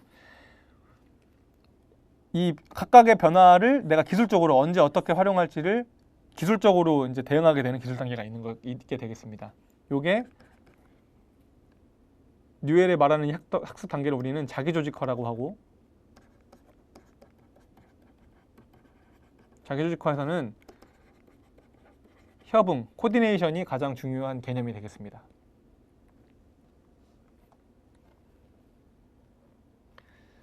운동학습 시 주요 요인으로 학습 동기가 있고 당연히 이제 이 학습하려는 사람이 학습을 하려는 의도가 있는지가 중요한 것이죠. 그리고 학습의 전이 부분이 있습니다. 이전 학습 내용이 후속 학습에 영향을 주는 것인데요. 이게 긍정적으로 줄 수도 있고 부정적으로 줄 수도 있어요. 긍정적 전이가 일어난다 함은 여기 정적 전이랑 긍정적 전이 비슷한 말이거든요. 이전에 기존에 갖고 있던 학습 혹은 이전에 내가 이미 학습해 놓은 동작들, 내 걸음걸이가 특정 스포츠에 잘 맞는 경우가 있어요. 내 지금 걸음걸이나 달리기 뛰는 폼이 배드민턴에 잘 적합한 동작일 때도 있고 어떤 사람은 마라톤에 적합한 동작을 이미 내가 습득하고 있는 경우도 있을 거 아니겠습니까? 그런 경우에는 내가 이미 배드민턴에 적합한 걸음걸이나 달리기 동작을 가지고 있다면 배드민턴 할 때 굉장히 쉽게 배울 수 있어요. 긍정적인 전이가 일어나는 거예요.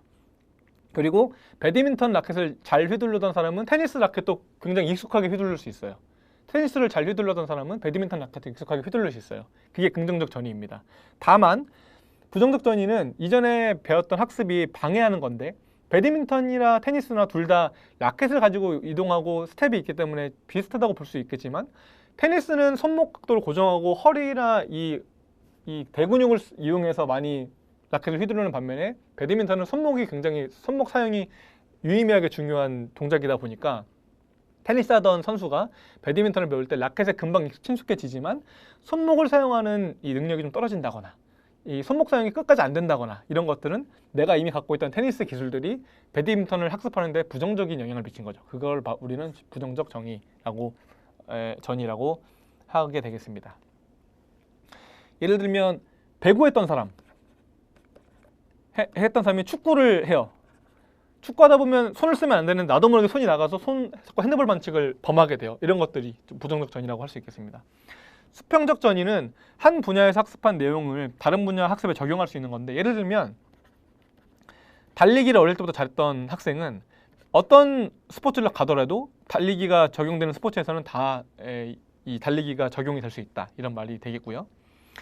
또 수직적 정의, 기본 학습 이후에 고차원적 복잡한 학습에 적용될 수 있다. 마찬가지로 달리기를 잘했던 학생이 예를 들면 텀블링을 배운다 할 때 텀블링 가속도를 얻기 위해서 달리기를 뛰어야 되는데, 텀블링 가속도 얻을 때 내가 기존에 배웠던 달리기 뛰는 게 잘 도움이 되더라. 이런 것들이 수직적 정의, 새로운 고차원적인 학습에 적용이 되는 것이고요. 양측 전이, 몸의 한쪽에서 습득한 학습이 다른 쪽으로 전이되는 현상이에요. 여러분들이 오른손잡이든 왼손잡이든 주손이 있을 텐데 그 주손으로 글씨를 한번 써보시고 반대손으로 글씨 한번 써보세요. 그러면 생각보다 이 글씨가 물론 불편하고 좀 어색하겠지만 이 글씨체가 비슷한 경우들이 더러더러 있거든요. 이런 것들을 보면서 우리는 몸의 한쪽에서 습득한 학습이 다른 쪽으로 전이되는 현상이 있구나. 그리고 우리는 이거를 양측 전이라고 부르는구나 라고 이해하시면 되겠습니다. 기억인데요. 기억은 학습 경험의 내용을 저장했다가 재생해서 인출하는 과정입니다. 여기 저장, 재생, 인출 이 과정이 진행되는데, 이 기억은 4단계로 진행이 돼요. 기명, 파지, 재생, 재인. 자극을 지각하거나 정보를 받아들여서 정리하는 걸 기명이라고 하고요. 파지는 기억하고 있는 거예요. 내 머릿속에. 특정한 이 도식이나 특정한 동작들이나 혹은 특정한 정보들을 내 머릿속에 갖고 있는 것, 이것을 파지라고 합니다. 재생은 파지되어 있는 내용들, 내 머릿속에 있는 내용들을 의식적으로 의식화해서 생각하거나 혹은 이거를 말하거나 시도해보는 것. 재인은 기명된 내용, 그러니까 내가 갖고 있던 내용이랑 파지된 내용이랑 내가 지금 갖고 있는 보고 있는 이런 자극들이랑 일치하는지 다시 재생해보는 것, 의식해보는 것을 재인이라고 합니다. 여기서 뭐 망각은 이제 갖고 있던 정보가 없어지는 거죠. 이게 시간에 따라서일 수도 있고, 또는 미사용 등이 있을 수 있고, 또는 너무 많은 다른 정보들이 더 들어와서 이 기존 정보를 밀어내는 경우도 있을 수 있고요. 망각의 원인은 다양한 설이 있습니다. 그게 자연스럽게 없어진다는 설도 있고요. 간섭된다는 설도 있어요. 그러니까 기존 정보가 있는데 다른 정보가 들어와서 이 정보를 간섭한다 하는 설도 있고, 억압설도 있습니다. 내가 특정한 기분 나쁜 정보가 있는데 이 기분 나쁜 정보를 자꾸 떠올리면 내 기분이 너무 나쁘거나 트라우마로 남으니까 내가 의식적으로 이 기억을 덮어버려서 억압한다, 이런 설도 있습니다. 자기충족적 예언, 요거는 넘어가도록 하고요. 피드백. 이 피드백이 기출도 많이 나오고 중요한 내용 중에 하나입니다. 이 운동 학습이나 운동 발달에 그리고 운동 제어에서 피드백은 결과나 평가에 대한 정보를 제공하는 것이에요. 이 정보 제공이라 함이 단순히 내 스스로 인지하는 정보 제공일 수도 있고, 밖에서 일어나는 성공이나 실패 여부일 수도 있고, 또는 누군가가 성공 실패 여부를 판단해서 나에게 구두적으로 혹은 정보적으로 알려주는 것일 수도 있고, 다양한 정보가 있을 수 있습니다. 그 피드백에는 내재적 피드백, 감각적 피드백이 있고 외재적 피드백, 보강 피드백이 있어요. 이거는 내 안에서 일어나는 피드백이에요. 자동적으로 발생하는 정보고요. 내 근육이나 이런 관절 수행기에서 발생한 운동 감각 정보들을 학습자의 내부 감각 시스템으로부터 제공된다. 내가 느낌적으로 아는 거예요. 느낌적으로. 내 팔이 너무 멀리 뻗어졌나? 내 팔이 너무 가까이 있나? 너무 위에 있나? 너무 아래에 있나? 이런 식으로. 외재적 피드백은 뭐 영상이 됐든 여러 가지 영상이 됐든 다른 사람이 말해주는 것이 됐든 보고 알려주는 것이 됐든 바이어 피드백이라고 해서 어떤 심박수가 됐든 다양한 외부적인 정보를 토대로 내가 피드백을 얻는 것을 말하게 됩니다. 여기서 조금 주의해야 될 게 뭐냐면 이 피드백이 교육학에서도 나와요. 교육학에서의 피드백은 교사와 학생의 상호작용 중심이에요. 그래서 교사가 학생에게 주는 정보들, 그리고 학생이 또 교사에게 주는 정보들. 예를 들면 교사가 A 학생에게 너는 이런 점이 부족하니까 우리 이렇게 해보자 하는 피드백이 있을 수 있고요. 교사가 또 교사가 이 수업을 하는 와중에 학생이 수업을 열심히 듣고 있다는 눈빛을 주는 것도 일종의 피드백이거든요. 이런 식으로 서로 상호작용하는 관점이 좀 더 중점적인 교육학에서의 피드백이고, 심리학에서는 학습에 도움이 되는 단서라고 생각하시면 됩니다. 내가 이 학습을 하는데 어떤 정보들을 토대로 학습이 잘 수월하게 일어날 것인지 혹은 학습을 방해가 될 것인지 등등에 대한 내용들이 심리학에서 말하는 피드백이다 라고 생각하시면 되겠습니다. 또 피드백을 이렇게 정보에 따라서 구분하기도 해요. 여기 보면 결과 지식이 있고 수행 지식이 있는데 여기는 양적 정보이고요. 수행 지식은 질적 정보예요. 결과 지식은 성공했냐 안 했냐 혹은 뭐 성공률이 얼마나 되냐, 정밀하게 어디로 얼만큼 벗어났느냐 이런 것들이 있을 수 있고요. 수행 지식은 보통 뭐 바이어 피드백 같은 게 있을 수 있죠. 내가 하면서 심박수가 어떻게 변화했느냐 혹은 영상 자료가 있느냐 없느냐 이런 것들이 되겠습니다. 이 차이점 같은 걸 한번 읽어보시고 넘어가면 되겠습니다. 피드백의 기능을 보면 정보 제공이 될 수가 있고요. 강화 기능, 그러니까 내가 잘못된 동작에 대해서 칭찬이나 질책으로 좋은 동작을 강화하거나 안 좋은 동작을 없애거나 하는 이 강화 기능이 있을 수 있고, 마찬가지로 동기유발 기능이 있을 수 있습니다. 다만 이 피드백을 너무 맹신하다 보면은 피드백에 너무 의존하게 돼서 의존 생성이 일어날 수 있어요. 그리고 이 의존 생성이 너무 과하게 일어나면 이 피드백이 부정적으로 기능하는 경우도 있습니다. 이것도 여기는 이 부분 한번 읽어보시고 넘어가면 되겠습니다. 파지는 아까 말씀드렸던 것처럼 내가 얼마나 이 기억을 오랫동안 유지할 수 있느냐에 대한 내용이거든요. 파지에 영향을 미치는 것들은 과제의 특성, 그러니까 난이도죠. 난도. 그리고 환경적 특성이 있고 학습 작성. 이거 지금 아까 나왔던 뉴엘에 나왔던 그 제어 관련된 내용이랑 같은 키워드입니다. 그리고 연습량이 있느냐 없느냐, 연습을 얼마나 더 자주 했느냐 이런 것들도 영향을 미치게 된다라고 했습니다. 그러면 연습을 어떻게 해야 되는가? 이 연습을 어떻게 해야 파지를 줄이고 효과적으로 학습할 수 있는가에 대한 내용인데요. 이게 기출이 많이 나오니까 잘 보시면 되겠습니다. 연습이 무엇이냐? 뭐 이거는 당연히 아실 거고요. 연습의 구분은 다양한 연습 방법이 있어요. 집중 연습, 분산 연습이 있을 수 있고요. 또 전습법이 있고 분습법이 있을 수 있습니다. 그리고 구획 연습이 있고 무선 연습이 있을 수 있고요. 신체 훈련이 있고 정신 훈련이 있을 수 있습니다. 휴식 유무에 따라서 집중 연습이냐 분산 연습이냐 나눠지는 것이고, 이거를 하나를 통으로 연습하는지 나누어 연습하는지 따라서 전습이냐 분습이냐로 나눠볼 수 있겠습니다. 한 번에 여러 기술을 통으로 연습하는지, 또는 한 번에 한 가지 기술만 연습하고 그 다음에 다음 기술을 그 다음에 연습하고 이런 식으로 하는지에 따라서 구획 연습이 될 수도 있고 무선 연습이 될 수도 있습니다. 각각의 내용들은 한번 쭉 읽어보시면 되겠습니다. 이 분습법, 여기 보시면 분습법 여기 있는데, 분습법은 이제 나누어서 연습하게 되는 거죠. 나누어서 연습하게 되는데, 이 분습법도 여러 가지 구분이 있을 수 있어요. 이 분습의 구법은 여기를 보시면 또 있을 수 있습니다. 이 순수하게 분습법, 각 부분을 각각 따로 연습한 뒤에 전체 기술을 종합적으로 연습할 것인지, 아니면 전체 기술 중에 첫 번째 하나 연습하고 첫 번째랑 두 번째랑 붙여서 연습해서 이 두 개를 하나로 만들고 하나로 만든 뒤에 세 번째를 또 연습해서 세 개까지 하나로 만들고 이런 식으로 점진적으로 분습할 것인지에 따라서 순서 분습법인지 점진적 분습법인지로 나눠지게 됩니다.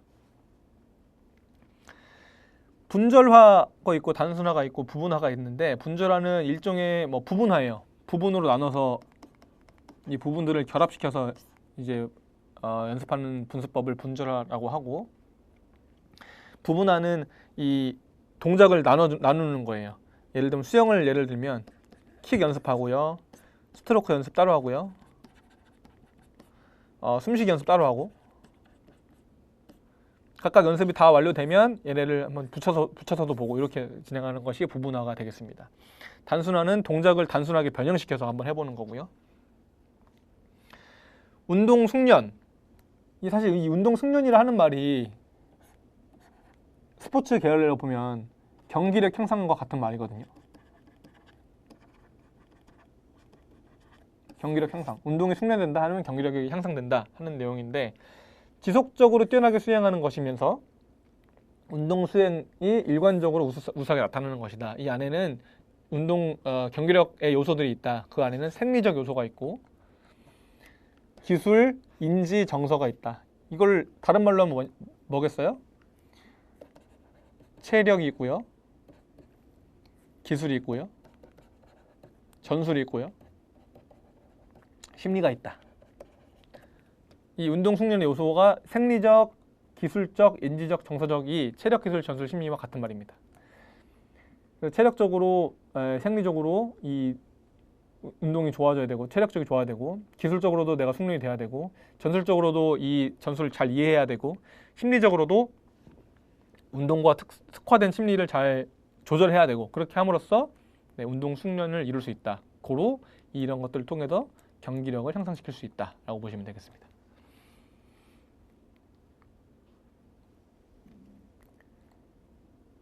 또 뒤로 가서 중요한 내용들을 보면 주의와 시각 탐색 내용이 있는데, 이 시각 정보가 굉장히 많은 정보를 차지합니다. 우리가 피드백 관련해서 시각 정보가 80%는 시각 정보에 의한 피드백이다라고 이제 우리가 설명을 하는데, 70에서 80%요. 시각 탐색이 굉장히 중요한 역할을 한다. 운동 수행에 있어서. 그리고 우리가 그런 어떤 선수가 어떤 동작을 수행할 때 어디를 보고 그 동작을 선택하느냐를 보기 위해서, 예를 들면 골키퍼가 PK 상황에서 공이 어디로 올지 판단할 때 무엇을 보고 판단하느냐, 뭐 이런 것들이 이제 시각 정보와 관련된 내용들이 될 텐데요. 뭐 여담으로 말씀을 드리면, 판단 속도 측면에서 보면 반응 시간, 이 빠르려면 주변시로 봐야 돼요. 근데 반응 시간이 아니라 정확도는 중심시로 봐야 돼요. 이 말이 뭐냐면, 내가 어떤 특정한 물체가 정확하게 무엇인지, 그 물체의 움직임을 정확하게 따라가야 되는지에 따라서 그 물체가 무엇이고 그 물체를 정확하게 따라가야 한다면 그 물체를 정확하게 주시하는 것이 유리하고요. 그 물체가 움직이는 속도 자체에만 관심이 있다면 그 물체 자체를 보는 게 아니라 그 물체보다 살짝 아래쪽이나 살짝 위쪽을 쳐다보면서 그 물체를 주변시로 두게 되면 이 주변시는 더 움직임 속도에 더 빠르게 반응하게 된다. 뭐 그런 연구 결과들이 있습니다. 시각 탐색을 위한 움직임으로 보면 빠른 움직임이 있고, 부드러운 추적 움직임, 전정안구 반사, 그리고 적절하게 조화를 이루는 움직임들이 있는데, 뭐 그냥 개념적으로 빠른 움직임은 이 눈이 빠르게 움직이면서 물체를 추적하는 것이고, 부드러운 추적 움직임은 물체가 속도가 느려서 천천히 움직이는 것이고, 전정안구 반사는 머리 회전에 대해서 안구의 움직임이에요. 그러니까 머리 회전과 안구가 반대로 움직이는 것을 우리가 전정안구 반사라고 하거든요. 예를 들어서 특정 물체를 쳐다보고 고개를 돌리면서 그 물체를 계속 쳐다볼 수 있어요. 고개는 돌아가지만 그때의 이 안구의 움직임을 보면 고개가 움직이는 반대로 안구가 움직이면서 그 물체의 안구가 시각이 고정되어 있다. 그런 것을 우리는 전정안구 반사라고 하고요. 그리고 빠른 움직임과 추적 움직임이 적절하게 조화를 이루면서 우리는 시각 탐색을 위한 움직임이 일어난다라고 보시면 되겠습니다. 운동기술에 의해 관련해서는 그냥 쭉 가볍게 읽고 지나가는 것이 효율적일 것 같고요. 뭐 이 내용을 막 그렇게 외우려고 하진 않으셔도 되겠습니다.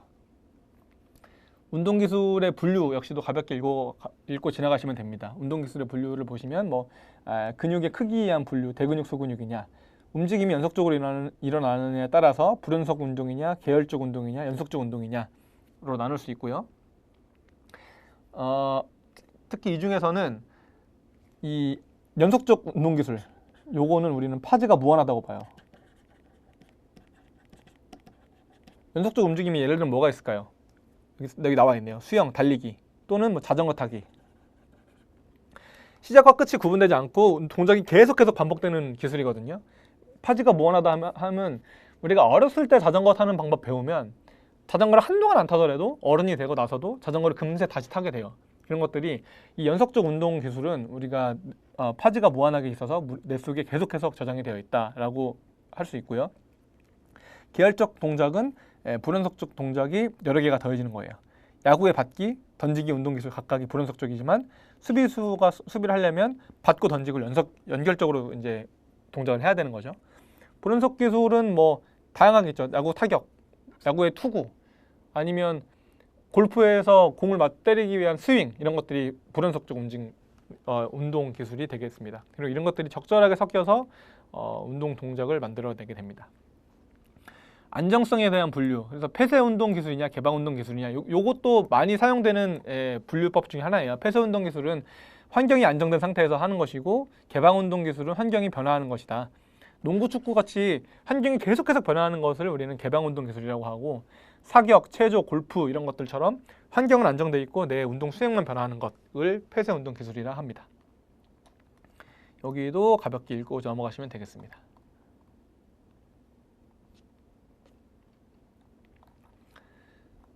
운동기술 분류 요 내용들도 외운다기보다는 이거 전체적인 맥락을 보면서 이해를 하시는 편이 훨씬 낫습니다. 환경적 맥락이 있고요. 동작의 기능이 있습니다. 환경이 안정된 상태가 있고 환경이 비안정적인 상태가 있을 것이고, 그 안에서도 신체 이동이 있는지 신체 이동이 있는지 없는지가 있을 것이고, 환경이 안정적인 상태인데 동작 간의 가변성이 있는지에 따라서, 또 환경이 움직이는 상태에서도 동작과 가변성이 있는지에 따라서 이렇게 나타나게 될 텐데, 각각을 읽어보시면서 이해를 해보시면 되겠습니다. 이 부분이 이제 맥락간섭 효과, 여기는 조금 시험에 종종 나오더라고요.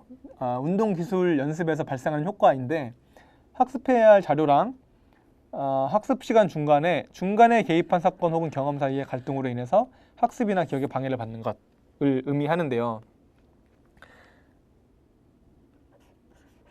자료가 있고 우리가 이거 자료 봤어요. 그리고 실제로 학습 일어나는 시간이 있어요. 이 시차 안에 다른 정보들이 너무 많이 개입이 되면 내가 이 자료에서 봤던 기억이나 아니면 이 학습에 필요한 피드백 정보들, 환경적 정보를 내가 기억하고 있는 것들이 혼선이 일어나게 돼서 실제 학습이 일어날 때 학습 맥락에서 이 자료들이 제대로 반영이 되지 않는 경우가 맥락간섭 효과라고 말을 하고, 다양한 요소들 간의 맥락간섭이 일어나는 거예요. 예를 들면 우리가 농구의 슈팅을 연습을 해야 돼요. 그래서 오늘 하고 다음 주에 연습을 할 거예요. 오늘 하고 다음 주에 농구 슈팅을 연습하는데, 오늘 하고 다음 주가 있기까지 6일 동안 혹은 7일 동안 뭐 다른 운동을 할 수도 있고요. 러닝이나 아니면 수영이나 아니면 뭐 다른 학습이 일어날 수가 있고요. 다른 인지적인 학습, 뭐 수학 공부, 국어 공부, 혹은 운동을 전혀 안 할 수도 있죠. 이런 여러 가지 사건들이 오늘 했던 학습이랑 다음 주에 할 학습 사이에 방해를 일으켜요. 그래서 오늘 내가 70% 정도의 성공률을 기록하고 있다고 해서 다음 주에 이 70%의 성공률이 확보가 되는 것이 아닙니다. 맥락간섭 효과에 의해서 이 70%의 성공률이 보통은 떨어지게 될 텐데, 이 떨어지는 것이 얼마나 떨어지느냐에 따라서 또 새로운 학습을 그만큼 채워 나가야 되는 그런 이유들이 생기게 되는 것이죠. 그래서 운동기술 연습에서 맥락간섭 효과를 줄이려면 이 사이에 시차를 줄이거나 시차를 줄일 수 없다면 맥락간섭이 일어날 만한 사건들을 줄이거나, 둘 중에 하나가 되어야지 이 맥락간섭 효과를 효과적으로 조절할 수 있다라고 보시면 되겠습니다. 네, 여기까지가 운동 제어, 운동 학습, 운동 발달에 대한 내용이었고요. 이 운동 학습, 제어, 발달 이 파트가 내용이 방대하고 배워야 될 내용들이 많아가지고 조금 시간이 좀 길게 진행이 되긴 했는데 한번 천천히 읽어보시면서 공부해 보시고 또 다시 말씀드리지만 이 문제들 풀어보면서 기출문제 풀어보면서 내가 어디까지 이해가 됐는지 이해가 안 됐으면 그 틀린 문제에 대한 내용들을 다시 한번 복습해 보면서 한번 공부해 보시면 좋을 것 같습니다.